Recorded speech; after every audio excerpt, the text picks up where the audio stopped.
नमस्कार दोस्तों, स्वागत है आपका आपके चैनल धर्मजी ट्यूटोरियल में। दोस्तों, आपने हमारे चैनल को अभी तक सब्सक्राइब नहीं किया तो सब्सक्राइब कर लीजिए और बेल आइकन को प्रेस कर लीजिए ताकि हमारे लेटेस्ट वीडियो आपको जल्द से जल्द मिल सके। दोस्तों, आज हम नेक्स्ट टॉपिक लेके आए जिसका नाम है पठार। आइए शुरुआत करते हैं। पठार प्रायद्वीपीय भारत की चट्टानों की उत्पत्ति लगभग 3600 मिलियन वर्ष पूर्व हुई थी।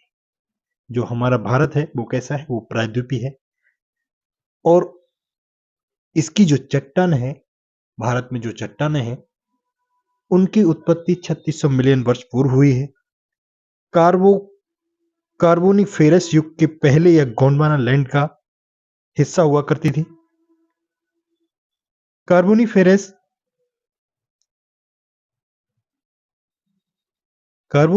युग किसे कहते हैं कि जो कार्बोनिफेरस है ना, ये एक शब्द है, इंग्लैंड से लिया गया है, जो वहां पाए जाने वाले कोयले के भंडार से संबंधित है।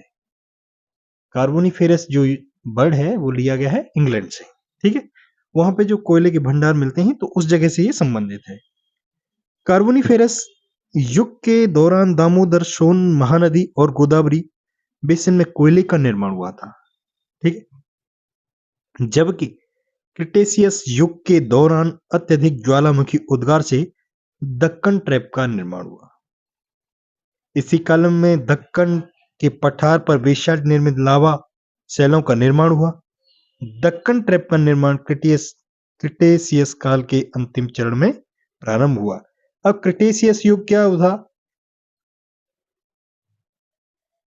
जब एंडीज और रॉकीज जो पर्वत श्रृंखलाएं हैं उनका जब निर्माण होना प्रारंभ हुआ था तो उस युग को हम क्रिटेशियस युग कहते हैं, जिसमें पर्वत भी बने और कुछ ज्वालामुखियों का उद्गार भी हुआ था। तो उस युग को हम क्रिटेशियस युग के नाम से जानते हैं।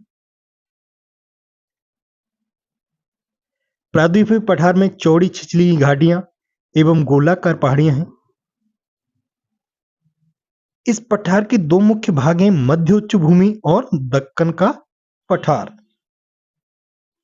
नर्मदा नदी के उत्तर में जो स्थित है, मालवा के पठार के अधिकतर भागों को मध्य उच्च भूमि के नाम से जाना जाता है। मालवा के जो पठार के अधिकतर भाग हैं उनको किस नाम से जानते हैं हम? मध्य उच्च भूमि के नाम से जानते हैं। मध्य उच्च भूमि पश्चिम में चौड़ी है परंतु पूर्व में संकीर्ण है, यानी कि पश्चिम की तरफ तो उसकी चौड़ाई ज्यादा है और पूर्व की तरफ में उसकी चौड़ाई कम है, जिसको संकीर्ण बोलते हैं। मध्य उच्च भूमि के पूर्वी विस्तार को स्थानीय रूप से बुंदेलखंड तथा बघेलखंड के नाम से जाना जाता है। जो मध्य उच्च भूमि की जो भूमि है उसका जो विस्तार हुआ है उसको हम बघेलखंड और बुंदेलखंड के नाम से जानते हैं। दामोदर नदी घाटी द्वारा अपवाहित छोटा नागपुर पठार मध्य उच्च भूमि का भाग है। मध्य उच्च भूमि में ही छोटा नागपुर का पठार है। छोटा नागपुर का पठार का जो विस्तार है मुख्यतः झारखंड के रांची, हजारीबाग, संथाल परगना, पलामू, धनबाद, सिंहभूमि जिले तथा पश्चिम बंगाल के पुरुलिया जिले में है। कौन कौन से जिले में है इसका? झारखंड के रांची, हजारीबाग, संथाल परगना, पलामू, धनबाद और सिंहभूमि जिले और पश्चिम बंगाल के पुरुलिया जिले में है।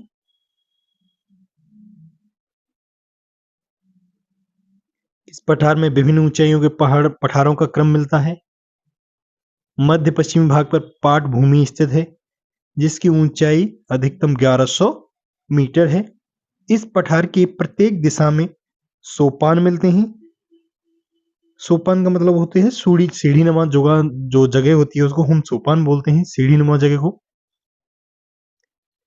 छोटा नागपुर पठार में ढाल तीव्र स्कार्पों के पाए जाते हैं। स्कार्प एक ढलान होता है, जब तीव्र स्कार्प है ना तो ढलान बहुत तीव्र होंगे, अतः यह एक अग्र गंभीर है। मध्य उच्च भूमि क्षेत्र में बहने वाली नदियां चंबल, सिंध, बेतवा तथा केन दक्षिण पश्चिम से उत्तर पूर्व की ओर बहती हैं। चंबल, सिंध, केन तथा बेतवा जो है दक्षिण पश्चिम से उत्तर पूर्व की ओर बहती हैं।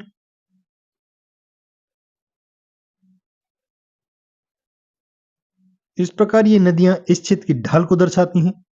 मालवा का पठार लगभग 350 किलोमीटर लंबाई एवं 390 किलोमीटर चौड़ाई के साथ प्रायद्वीप के लगभग 1,50,000 वर्ग किलोमीटर क्षेत्र पर विस्तृत है। इसकी उत्तरी सीमा अरावली एवं दक्षिणी सीमा विंध्य श्रेणी है और पूर्वी सीमा बुंदेलखंड पठार द्वारा निर्धारित की गई है। अब जो मालवा का पठार है ना, उसकी जो है उत्तरी सीमा अरावली पर्वत श्रेणी है, दक्षिणी विंध्य है और पूर्वी बुंदेलखंड है। ठीक है। अब ये मैप देख लीजिए। लद्दाख पठार कहाँ है? बिल्कुल भारत के ऊपर में है। मालवा का पठार तुम्हारा मध्य में, छोटा नागपुर का यहाँ पे आ जाता है।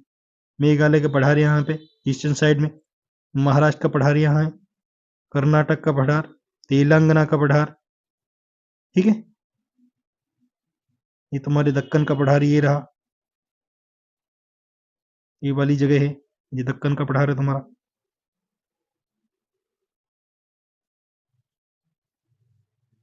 दक्कन का पठार एक त्रिभुजाकार भूभाग है जो नर्मदा नदी के दक्षिण में स्थित है। इसके उत्तर में चौड़े आधार पर सतपुड़ा की श्रृंखला है। इसका जो चौड़ा आधार है उस पर कहां है, कौन सी श्रृंखला है? सतपुड़ा। जबकि महादेव, कैमूर तथा मैकाल श्रृंखला इसकी पूर्वी विस्तार को प्रदर्शित करती हैं। दक्कन ट्रैप में काली मृदा पाई जाती है। दक्कन ट्रैप में कैसी मृदा पाई जाती है? काली मृदा, जिसका निर्माण बेसाल्ट लावा के अपक्षय अपरदन के फलस्वरूप हुआ है। अरावली की पहाड़ियां प्रायद्वीप पठार के उत्तर पश्चिमी किनारे पर स्थित हैं। ये बहुत अधिक खंडित, अपर्दित और प्रायद्वीप पठार का एक भाग उत्तर पूर्व में पाया जाता है। इसे स्थानीय रूप से मेघालय पठार, कार्बी एंग्लो पठार तथा उत्तर कचार पहाड़ी के नाम से जाना जाता है। यह भ्रंशन के कारण प्रायद्वीपीय भाग से मालदा गैप द्वारा अलग हो गया। जब भ्रंशन हुआ तो मालदा जो गैप है उसके कारण ये अलग हो गया। मालदा गैप मेघालय के कार्बी एंग्लो पठार को छोटा नागौर पठार से अलग करता है। मालदा गैप क्या करता है? मेघालय व कार्बी एंग्लो पठार को छोटा नागपुर से अलग कर देता है। मेघालय पठार में 3 महत्वपूर्ण पहाड़ियां गारो, खासी तथा जयंतियां हैं। ये मेघालय की महत्वपूर्ण पहाड़ियां हैं, गारो, खासी, जयंतियां। भुवन पहाड़ियां मिजो हिल्स का भाग हैं। दंडकारण्य क्षेत्र मुख्यतः उड़ीसा, छत्तीसगढ़, आंध्र प्रदेश, तेलंगाना, महाराष्ट्र में